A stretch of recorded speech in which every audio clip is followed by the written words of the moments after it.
And now, more Utalk. Now, this is Utalk. I'm Steve. We got a lot of good stuff to talk about in the show today. We've invited Sandra Rodriguez from NAMI, which is the National Alliance on Mental Illness, to join us. She's just got a wealth of information. She's the education director. We're going to find out what that means for NAMI in San Fernando Valley here in Southern California. But NAMI is a national organization. She is also a mental health advocate with lived experience. And we'll talk a little bit more about that. And she's also a certified mental health first aid for youth and adults, as well as QPR suicide prevention. Sandra, I see you there, and it looks like we have a request. Hello. Hi, Sandra. Great to see you. Thanks for joining us. Hi, Steve. Thank you so much for having me. Welcome. Oh, no, it's awesome. We are new friends. We've had a chance to chat on the phone and do some email stuff. But before we jump into our conversation, though, I mean, we like to know a little bit about our guests, and we ask these somewhat random questions. So here we go. Okay. This is a different one. What color has had the most dramatic effect on you, and what happened? Ooh, I would have to say yellow. I've never been a bright color person, but once I kind of started using yellow or incorporating yellow here and there, it hits different. It has a different effect on you. It makes you really happy, I'd say. Nice. Well, I'll have to remember that. Yellow's not one of my favorite colors, but it isn't one of my unfavorite either. So I'll have to look a little bit more towards yellow and see if I become happier. Maybe a little more bounce as I'm running down the hallway or the steps or whatever it is. Katie Ann, one of our other Utalk hosts who can't be with us on the show today, and I were involved in a NAMI walk in downtown LA, BC, before COVID. And we had a blast. In fact, Andrea Barber from Fuller House was our team leader. And she's like a hoot. She's so funny and great conversation, but great organization, and so we've been associated kind of at a distance with you guys for a while. But tell us about NAMI. Yes. So NAMI, I didn't know a whole lot about NAMI until I started working for them, but really, believe it or not, I kind of knew what NAMI was. I actually assumption that NAMI was a mental health services, so where you can maybe go with a therapist, schedule some time with a therapist. In fact, it's actually so much more, I wouldn't say important, because it's still important to see a therapist, but I feel like it's such a nice area or organization that adds additional tools to your toolbox on your journey to recovery or on your nice. Yeah. So a little bit about what we offer here. We offer education services in the form of support groups, in the form of presentations, in the form of classes. Wow. The amazing walks that we have yearly to promote advocacy.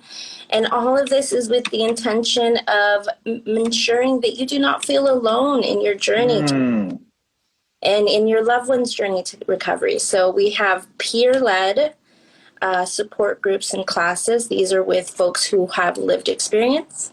And also have classes and support groups who are led by family members with loved ones. Oh, interesting.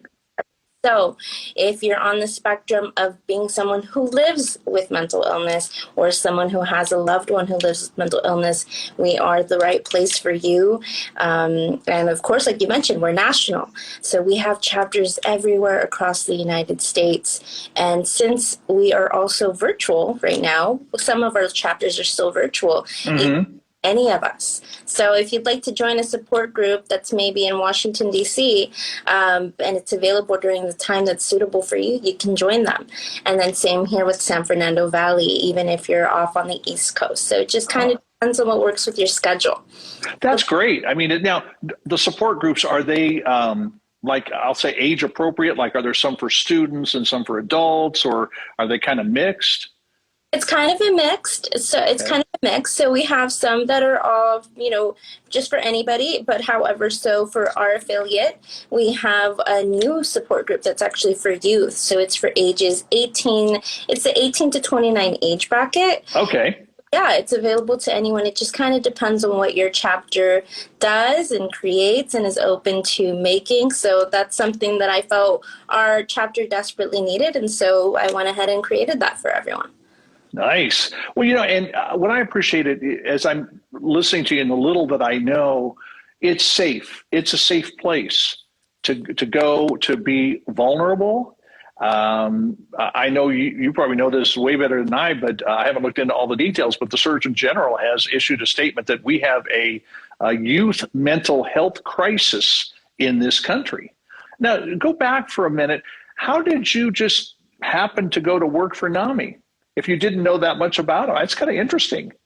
Yeah. So before I touch on that, I do have to say, yeah, it has become a mental health crisis for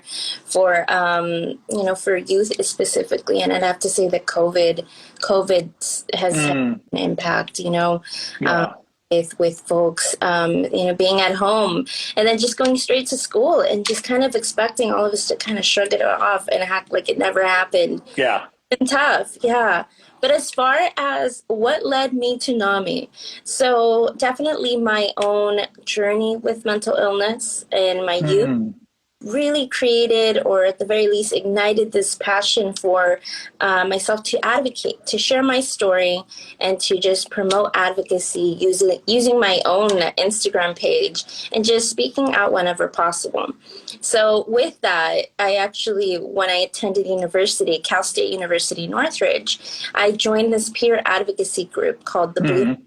And so basically, in a nutshell, what we did, we would host workshops, wellness workshops on campus, and we would also deliver presentations to other students regarding depression awareness, suicide prevention, and it was just such an awesome time, so rewarding. Yeah. With that, I ended up actually connecting with someone who worked for NAMI, who was the youth programs director for NAMI. From there, she kind of onboarded me to be an instructor for her for mental health first aid, suicide prevention. And then from there, an opening came about with an education coordinator position, and the rest is history. Hey, go back for just a second, because you kind of crackled and broke up. You guys called it at Cal State Blue what? The Blues Project. The Blues Project. That's cool. That's fair. And that's an interesting journey for you to get involved. Again, it's always connecting. Isn't that what it is? I mean, we connect with people, we get involved. I mean, I think that's amazing. Now, you are a mental health advocate with lived experience. Share, if you don't mind, share a little bit about your story, because personal stories, I think, are huge. It is. The power of a personal narrative oftentimes is healing in the way that it allows others to not feel ashamed about their own story and to feel comfortable enough to acknowledge their journey and see the beauty in it as well. So I learned that because in the beginning I did have a lot of shame, or I carried a lot of shame when it came to my story. And eventually, when I actually attended a We Rise LA event featuring Kevin Hines, if those of you that do not know Kevin Hines, he is a suicide attempt survivor.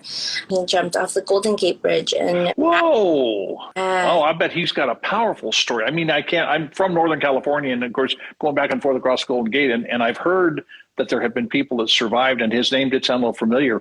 He has to have a powerful story. Absolutely. And I'll be sure to add his name in the chat box, because I'm sure he'd love to maybe join you all one day. Yeah, that'd be great. When I watched his story, it really, really sparked something in me to have that courage to share my story. So a little bit about myself. I actually struggled with depression and anxiety as early as age 11. And there, it just kind of really just snowballed into lots of issues. My upbringing wasn't the best. There was a lot of abuse in the home, alcoholism. And I dealt with it the best that I could, and most of that was taking that inward. So I struggled a lot with depression, anxiety, PTSD. self-harm. So just anything, you name it. I really did struggle for a while.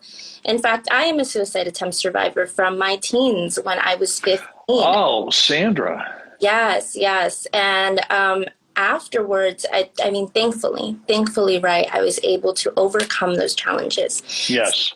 Therapy and support and really be on a journey to recovery. And now look at everything that I'm doing. I also have two little ones. And so such an amazing journey afterwards. And so I've really used that pain into power. I've channeled that pain into power to be able to go ahead and, of course, help heal myself and inspire others and support others in their journey as well. Oh, that's awesome. It's, you know, like you said, that personal, the power of the personal story. Stories are powerful to begin with. Everybody likes stories. And it's one thing for me to talk about, you know, the problem of suicide and depression, but I haven't been there. I've known a lot of people who have. I've known several who did not survive. Heartbreaking, you know, and you said you were 15 when that happened. I was extremely young. Yeah. And so to be able to overcome that, I'm so happy.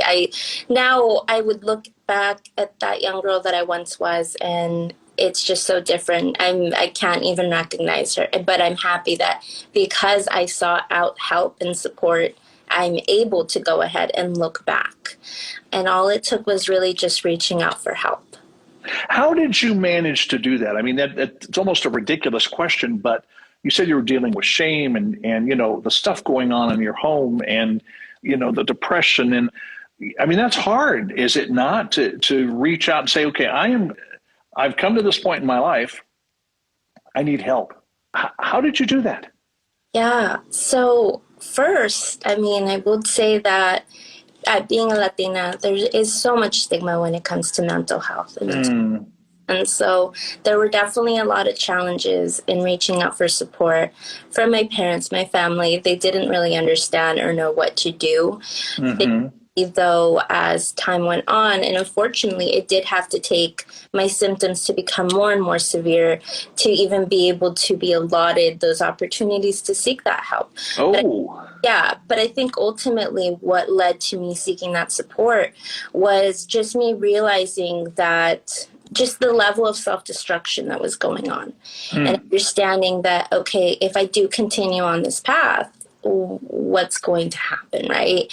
And to kind of give myself that option to say, okay, let's accept that help. First, let's be acceptant and willing of that help and see where that takes us and see where that leads us. But I would say it started in school, reaching out to the counselor, school counselor, and just kind of going from there, taking any resources that were offered.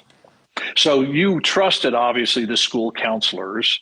And you know what is so encouraging to me is not that you got to that place in your life, but you got to that place in your life and you finally said, no, I'm not going to live like this anymore. I'm going to seek out this help. You've got some people you can trust. And did they point you to others who could help you in the journey? Yes, that's correct. So my counselor, of course, he provided that really safe space to just even not even so much talk about whatever was going on, but just having this door open policy. And realize how easy just having an open door policy can make all the difference for kids to just be able to trust you and feel safe to be like, okay, I can just come and hang out here and nobody's going to ask me a million questions. You know, I can be here when I'm ready. That was such a helpful thing during that time, especially because it was so hard to talk about things. I internalized a lot of things. Sure. Yeah, and then from there, when I finally did feel comfortable to share, then it's like, okay, well, we've got these resources, we've got these resources, and then connecting my parents with insurance or kind of figuring out the logistics of that and going, yeah. You know, that's such an encouraging word because there is help. There's resources, and it's okay not to be okay. And you've got to know that within you, but also something that kind of bugs me about the way our culture has become. We don't listen. we just don't listen. There's a lot of talking at, and I hear people say, I'm going to talk to. What about talking with? Yes. Just changing that preposition, if you will have it, talking with and listening. We are so busy and bombarded with so many different things, and we need to listen. And I think especially for younger people, it's hard. I mean, they're ignored a lot of times, and especially with what's happened with COVID, they're still trying to feel their way. I think adults are too, but especially, teens and young adults trying to feel their way through this. What is this new normal going to be? Is there a new normal? And, will somebody listen to me? And I mean, that's one of the reasons why we started Utalk, and, because we thought, hey, it's all about you talking to us. We want to listen to you. We want to, help you. We had a situation in the community where I live here in Southern California where we had 4 suicides, teen suicides within the first 10 days of school, and a beloved band teacher as well. And it just broke my heart. And people are coming up to me, in different situations going, hey, Steve, what are you going to do? What do you want me to do? Well, you're the youth guy. And I thought, students don't need a presentation. They need an opportunity. And it was funny because I contacted the school, district, and I said, because it was all in the same district, oh, yeah, we know who you are as superintendent's assistant, and you're the guy who goes in the schools, your guy does radio, TV, blah, blah, blah, blah, blah. I said, yeah. And I said, what can I do to help? Don't worry about it. We got it covered. It's okay. And I'm going, oh, what are you doing? Oh, we have this psychologist coming in, on such and such a date to, the auditorium here. And so I went. It was packed with students and parents. And this, I'm sure she's a fine psychologist, but she's throwing graphs up for 25 minutes, totally oblivious that she had an audience, and then closes it and goes, hey guys, great to be with you. By the way, free Starbucks in the back. And I'm just going, no, that ain't going to work. So we put together, Utalk did 2 nights. We thought there has to be a night for students and there has to be a night for parents. And they were about a week apart. And, there was no real program other than me, one of our other hosts, and a friend of ours who's a psychologist, who we have on the show periodically. And we had a conversation. And once students realized that we were going to listen to them, we cared about them, we wanted to help them. I mean, they were climbing all over each other for 2.5 hours, talking and sharing. And we were kind of taking the approach of asking questions and answering with questions because we wanted them to come to some conclusions, but we wanted them to know we loved them and cared about them. And the parents was a similar thing. Only one dad showed up.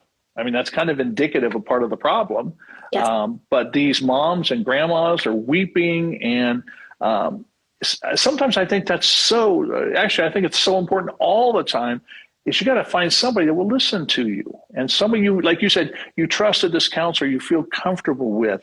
I'm so excited that we're able to talk to you and you survived. You saw your way through this. Why is it?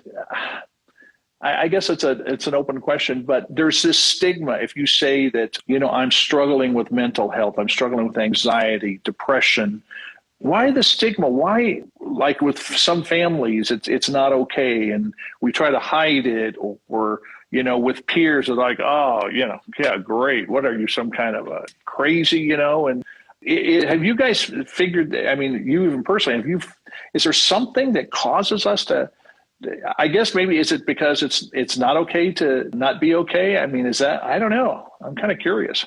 Yeah. So I have my theories. I definitely think that it's not a one size fits all, right? Mm-hmm. But I would have to say that there's just this idea that mental illness is not a real illness. It's this disconnect with the idea that being, that your brain can sometimes be unwell and that it's valid, that it's real, that it's a real thing. Yes. I think people really have this idea that because it's not visible, you can't see it, right? You can see some symptoms here and there. Sure. See the mental illness the same way that you would see a cold or a flu or a leg injury, right? That it's just not really there. And Sandra, that's huge.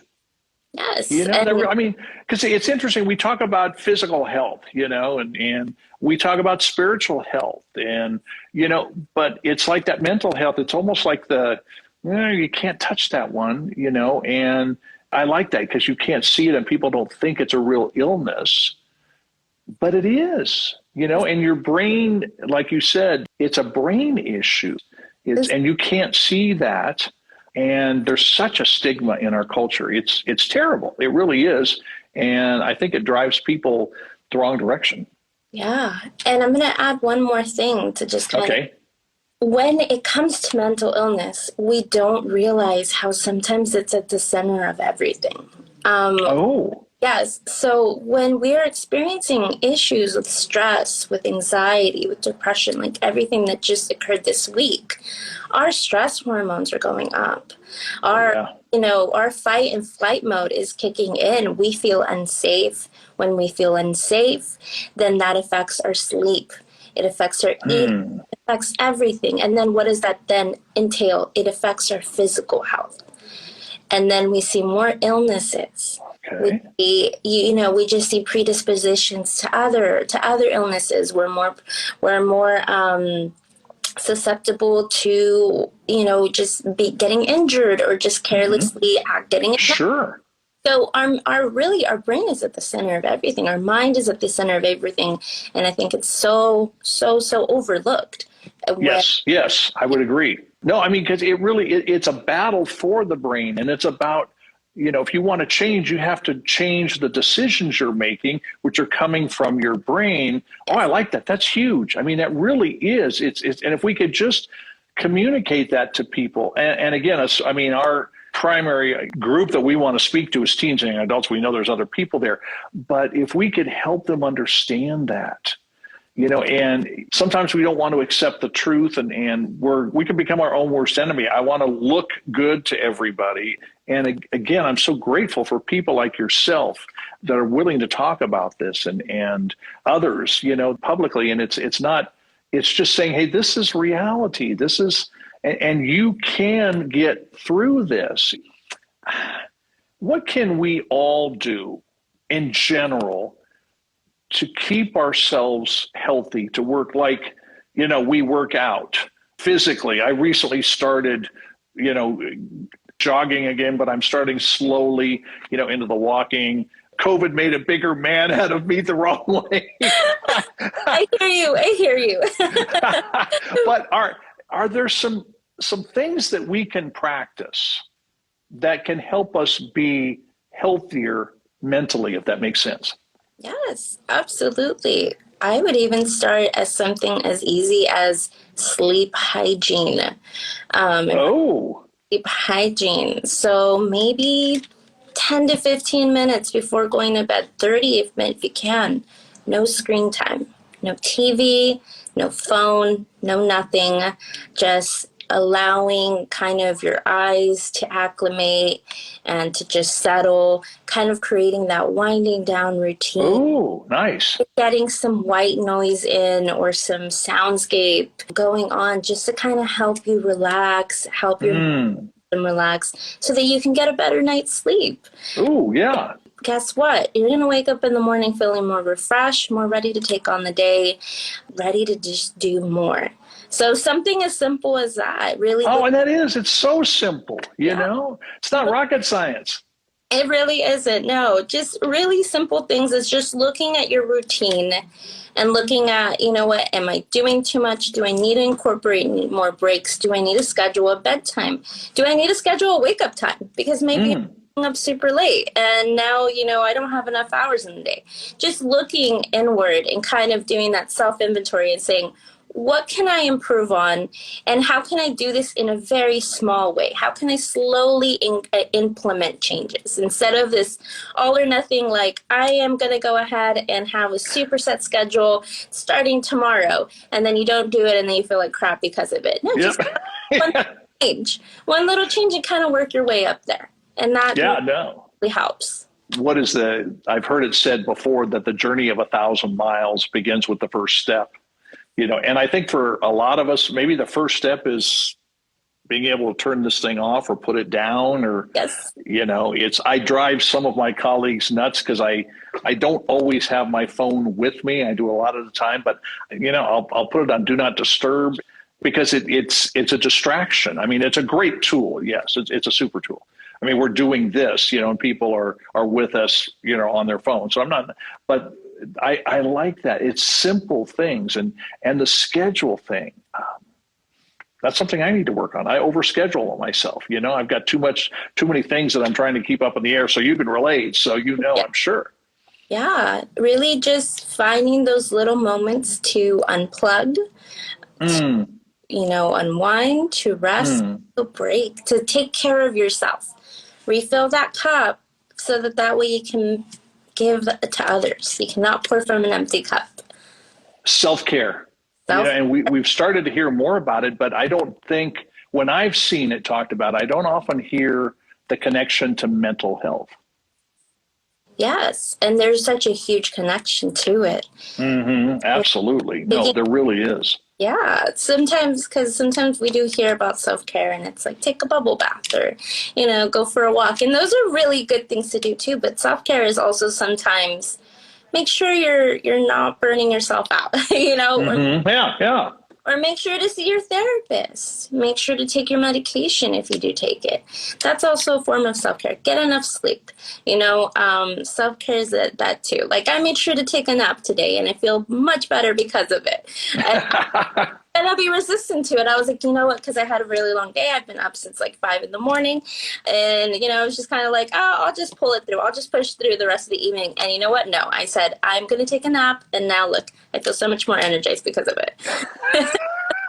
I'm ashamed to tell you, I kept telling myself, I need to take a little bit of a snooze this afternoon. But no, I can push through. I got to get this done. I got to get this done, So I'm glad I'm still awake and I've got some energy. But no, a great example. And again, it's simple things. And I think that's what we forget. Some of the simple things can be the most foundational, powerful things in our lives, Now, let's think about someone who is watching us or listening to us, and they're struggling. That maybe they're like you were at 15, 16. What are the first, I know there's more involved and it's a process and it's a journey, but what are the first couple things you would say to somebody who's going, well, I can relate. I haven't tried suicide, but I'm depressed. I'm anxious. I'm stressed out. School is over. I don't know what's going to happen during summer, blah, blah, blah, blah, blah, blah, blah. What are maybe some of those first steps in getting help? Yeah. So I would say they're already on the first step. That step of recognizing. Ah, okay. That step of recognizing. Okay. Recognizing something feels off and I don't like it. And I don't like how this feels. And right? Using that to look up resources, whether that be local or nationally, online. There's so many great online resources, and just kind of going from there. And then, of course, the other one that I would implement is talking to somebody that you trust, talking to hopefully an adult that you trust, whether a teacher, a counselor, a coach, anyone. Okay. Reaching out to someone and telling them, I'm not feeling well. Can you help me? Can you help me find some resources? Can you just help me out in finding some numbers and just having that support system, building your support. I think that would be a good place to start. No, that's great. I mean, because it's sometimes it's hard to find that first step. I need a reset in my life. I need a fresh start. I need help. And acknowledging, as you said, first step is I need help. There's something wrong and I got to get help for it. And it's okay to get help. And this isn't something that you necessarily have to share with everybody, because as I know you've learned and I've learned, everybody can't handle everything. And sometimes it's because they're going through it and they don't know how to respond to it. But that's now you mentioned resources and all. Let's go back to NAMI for a moment. I'm assuming I have to say I haven't gone to the site before. I should have before the show. But are there resources on the NAMI site? Yes. So we have a helpline number that you can always leave voice messages to. Oh, okay. In addition to that, we do, of course, we have our classes, we have our support groups. You can always contact myself. You can contact any email. Somebody will get back to you. In addition to that, if we do not have the appropriate resources for you, we will always point you in the right direction. The crisis text line is always a great number to utilize. You can text any word to 741-741, and really, it'll connect you with a crisis counselor. They'll connect you to more resources. So, yeah, even something just as simple as hopping onto our website and sending an email, somebody will get back to you. Absolutely. Okay, give us the text number again, and then give us the web address, please. Yes. So for ours specifically, it's NAMI SFV, so as in San Fernando Valley. .org. That's our personal site. Of course, we also have NAMI GLAC, which is NAMI and then GLAC. That's Greater Los Angeles County. Okay. Is there too. And then as far as the crisis text line goes, you can text any word. You can text home, talk, chat, NAMI. Nice. Anybody to 741-741. And that'll immediately connect you with the crisis professional. Oh, that's so easy. Just any word, 741-741. Now, for those who are not in the Southern California area, is there a national NAMI website? There should be a national NAMI website. I'll go ahead and include it in the comment section at the end of this. But okay, great. We have a national site. We have a California site. Any type of chapter or a website that you can think of, we have it. And really, that somebody that's watching or listening to us could go to the Southern California site, and somebody there could direct them saying, hey, I'm from New York, I'm in Boston, I'm in Miami, whatever. But I think that I want to emphasize this, guys, that there's resources, there's help. Don't sit there alone. Don't sit there going, I don't know what I'm going to do. I'm hurting. Now, what about someone who is, they're with us on the show today, and they're doing pretty much okay. They probably could do a little more self-care work on, getting healthier mentally and stuff. But they sense that a friend of theirs is struggling with some mental issues. We'll just put it that way, whether it be depression or whatever. How do we approach that? Yeah, thank you for asking that. So as far as approach, I'll use what we use for mental health first aid. We really want to go ahead and, first of all, we want to make sure that it's at a time that's appropriate. So maybe a space that's available, maybe, hey, how would you like to go for some coffee or let's chat a little bit or something like that. And starting with your noticing skills, starting with those I statements of, hey, I've noticed these changes in you. I've noticed that you're not really focused. I noticed that you're not sleeping well. I'm noticing that you're not doing your homework. Tell me more. What's going on? How can I help? Okay. Yeah. Keeping that door open. So asking those open-ended questions so that way they can kind of let you in as comfortable as they do and say, event, then maybe you do approach them and you say, hey, I'm concerned about you. What's going on? Tell me more. And they're like, no, I'm good. You can say, okay, I respect that. Let me go, if you do need any help, know that I am here. I am here whenever you're leaving. To me, that's huge, is leaving the door open. Yes. And letting them know that I'm here for you. And that's something that I know I've had to do several times with friends, is say that repeatedly. I am here for you, and not bugging them, not trying to dig in too much, but giving them, you said something about the freedom to be able to share what they want to share at this point. Yes. But I think just simply knowing that somebody is there to care about them and care for them. Yeah. Oh, awesome advice. Well, we could keep talking, and we're going to have to do this again, because this is something that doesn't go away. And, as we've talked, and I've talked with others at NAMI about just collaborating when and where and how we can, especially when it comes to teens and young adults. I got to thank you again. Long day. You've had, I know you were in meetings, I think it was yesterday or day before, one after another. And I resemble those kinds of things, but thank you so much for taking the time. Now, if somebody wants to know more about NAMI, give us just that one of the websites where they can start. Yeah, so I would say NAMI GLAC would be the website to go to. So that is NAMI and then GLAC.org.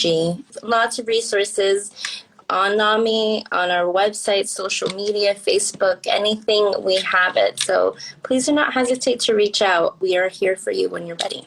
Oh, we're so grateful to have you, as a colleague and trying to help people, because that's what it's all about, getting people healthy, getting them focused on their purpose and all of those things. Now, if somebody wants to follow you and kind of stay in touch with you, is there a way for them to do that? Yes, absolutely. So I do have my Instagram at It's Sandra D, and I'll include that in the chat box as well. And that's really just me documenting my life, my journey as a peer, as someone who's had lived experience, and my journey in advocating for mental health. So I'll shoot that in the chat box as well. Great. We'll make sure that we get that information out. And again, thank you, Sandra. I'm personally really grateful because I feel like we've laid out a good foundation here for those that are struggling or those who have a friend or family member who's struggling. So thanks for taking time out of a very busy schedule. We appreciate it, and we appreciate your commitment to helping people get healthy mentally. It's such a needed thing. So we'll look forward to talking to you again and seeing other ways in which we can partner and collaborate. So thank you. Guys, I want to thank you for joining us. And remember, we love to hear from you. We are here to point you to people like Sandra who have that expertise and that commitment and that desire to help. And that's what Utalk is all about. You talking to us. Thanks for joining us, and we will see you next time. Okay, thank you so much, Steve. Talk to you soon. Thanks, Sandra. This is Utalk Radio.